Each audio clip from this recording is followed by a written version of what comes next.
एक व्यक्ति गांव में रहने वाला था और बहुत वैसे गांव में बिना पढ़ा लिखा, पुराने जमाने की बात, मेला देखने गया वो।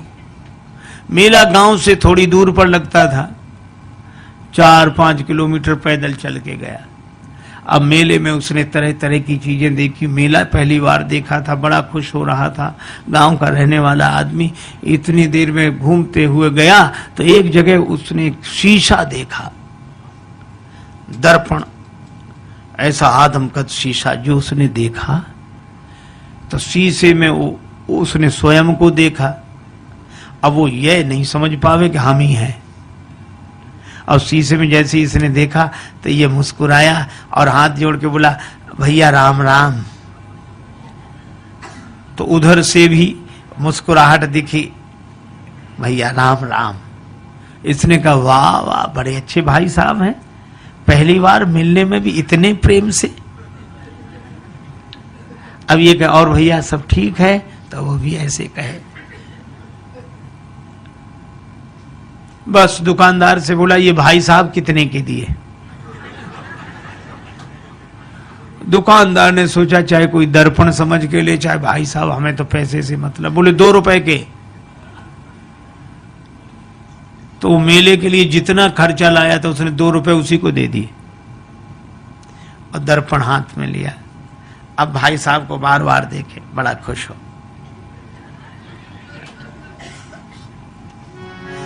कृषक एक सीसा ले घर आयो, कृषक एक सीसा ले घर आयो, अपनों सो प्रिय साथी पाके हेरी हेरी हर सायो। कृषक एक सीसा ले घर आयो, कृषक एक सीसा ले घर आयो। तन मन धन दर्पण पे वारे, दिन में कीतिक बार निहारे।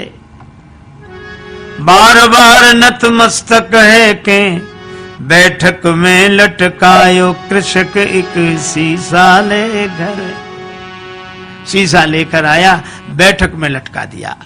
अब वो तन मन धन दर्पण पे वारे, दिन में कीतिक बार निहारे, अपनों सो प्रिय साथी पाके हेरे हेरे हर्षायो। अब भीतर पत्नी के पास बैठे और थोड़ी देर में गए, अच्छा 1 मिनट रुको, अभी आया। फिर जाए, और भैया अच्छी तरह हो, बढ़िया है।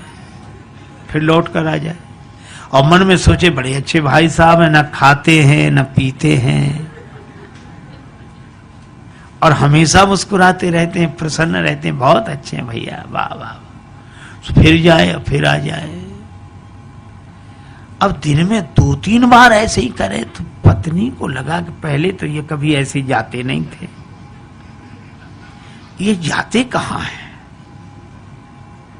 ठीक है, ये जब बाजार जाएंगे तब मैं देखूंगी। वो गए कहीं बाहर घूमने, पत्नी गई देखने कि देखूं तो क्या ये बैठक में क्या है जो बार बार।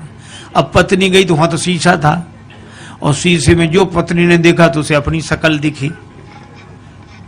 पत्नी बड़ी नाराज, अब मैं समझ गई, इसी की वजह से आता है। अब इसने मुक्का ताना, दांत कट गए, चू चू, तो उधर से भी मुक्का ताना, दांत कट गए। बस संभ्रम चली आई घरवारी, सन्मुख सुंदर नारी निहारी। आए गई है सौत हमारी, क्रोध हृदय में छायो। कृषक एक शीशा ले घर आए।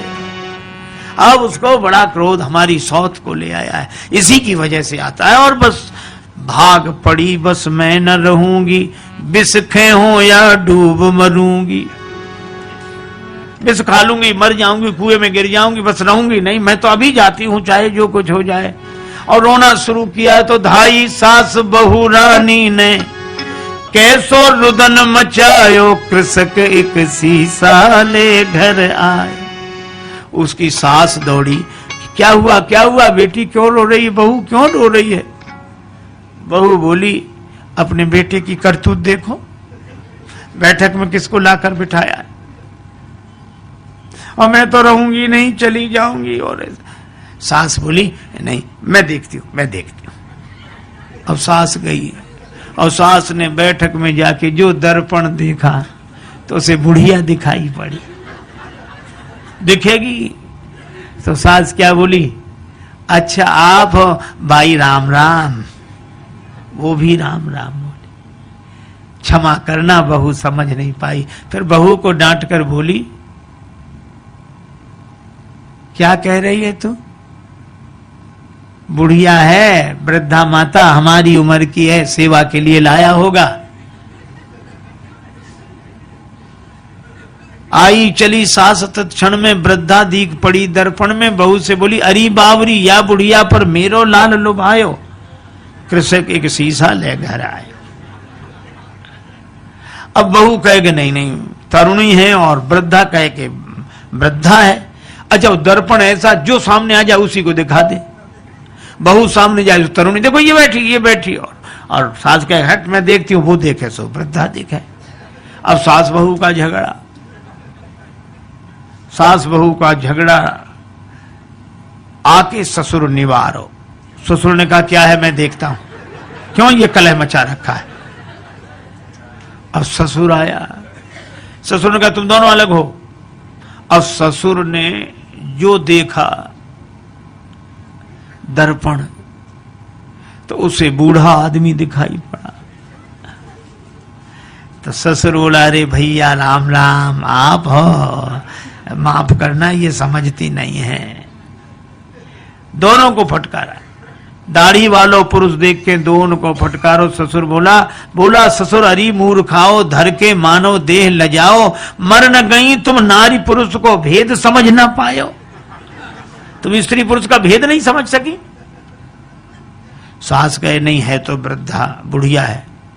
ससुर कहे कि नहीं बूढ़े भाई साहब बैठे, और बहू कहे कि नहीं तरुणी है। अच्छा अब एक बात बताओ, इनमें कौन आदमी गलत बोल रहा है? कोई गलत नहीं बोल रहा है, पर प्रश्न ये कौन सही बोल रहा है?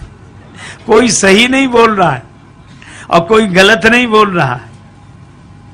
इतने में वो व्यक्ति आ गया, गांव में गया था घूमकर। क्या है? मां बोली बैठक में किसको बिठाया है? वो बोला हमारे भाई साहब हैं। बहू बोली भाई साहब है। एक तरुणी को लाकर बिठाया, वृद्धा बोली नहीं वृद्धा है, और ससुर कहे, वो पिता कहे कि नहीं वृद्ध व्यक्ति है, वो कहे नहीं हमारी तरह युवक हैं। अब जो दर्पण के सामने जाए दर्पण उसी का चेहरा दिखा दे। अच्छा अब आप बताओ, शीशा से बनते शुभ दर्शन, तापे मचो घोर संघर्षण। और इसके हाथ में जाए शीशा, उसके हाथ में जाए, इसके हाथ में जाए, और ऐसे हाथों में जाते शीशा गिर गया, टूट कर टुकड़े टुकड़े हो गया। और जैसे ही दर्पण टूट गया तो दो बचे कि एक ही। फिर दूसरा कोई था ही नहीं, न भाई साहब, न तरुणी, न वृद्धा, न वो वृद्ध व्यक्ति। एक ही था और एक ही है और एक ही। देखो कितनी अद्भुत बात। इसी तरह वह एक अद्वैत परमात्मा ही है। प्रेम में वह अनन्यता में एक होकर रहता है, ज्ञान में वह अद्वैत में एक होकर रहता है। ये तो माया के दर्पण के कारण द्वैत की अनुभूति हमें होती है, और हम अपने ही उस चेहरे को एक में दो देख लेते हैं, भाई साहब और ये और वो, सब सारा संसार बन जाता है। लेकिन एक आदमी की अंगूठी खो गई, बड़ा परेशान। एक महात्मा मिले, महाराज मेरी अंगूठी खो गई, आप तो सर्वज्ञ हैं, सब जानते हैं, तो बताएं मेरी अंगूठी कहाँ है, बड़ी कृपा होगी। महात्मा बोले मैं बता दूंगा। तो बताओ महाराज कहाँ रह गई? कुर्ते की जेब में है, तकिए के नीचे है, कि मकान में रह गई, कहाँ रह गई? अंगूठी मिल नहीं रही। महात्मा बोले अंगूठी कहीं भी हो, पर जहां भी होगी सोने में ही होगी। अंगूठी सोने से अलग हो ही नहीं सकती। हा? और सच्ची बात है, हम सबसे अलग हो सकते हैं पर भगवान से अलग हो ही नहीं सकते।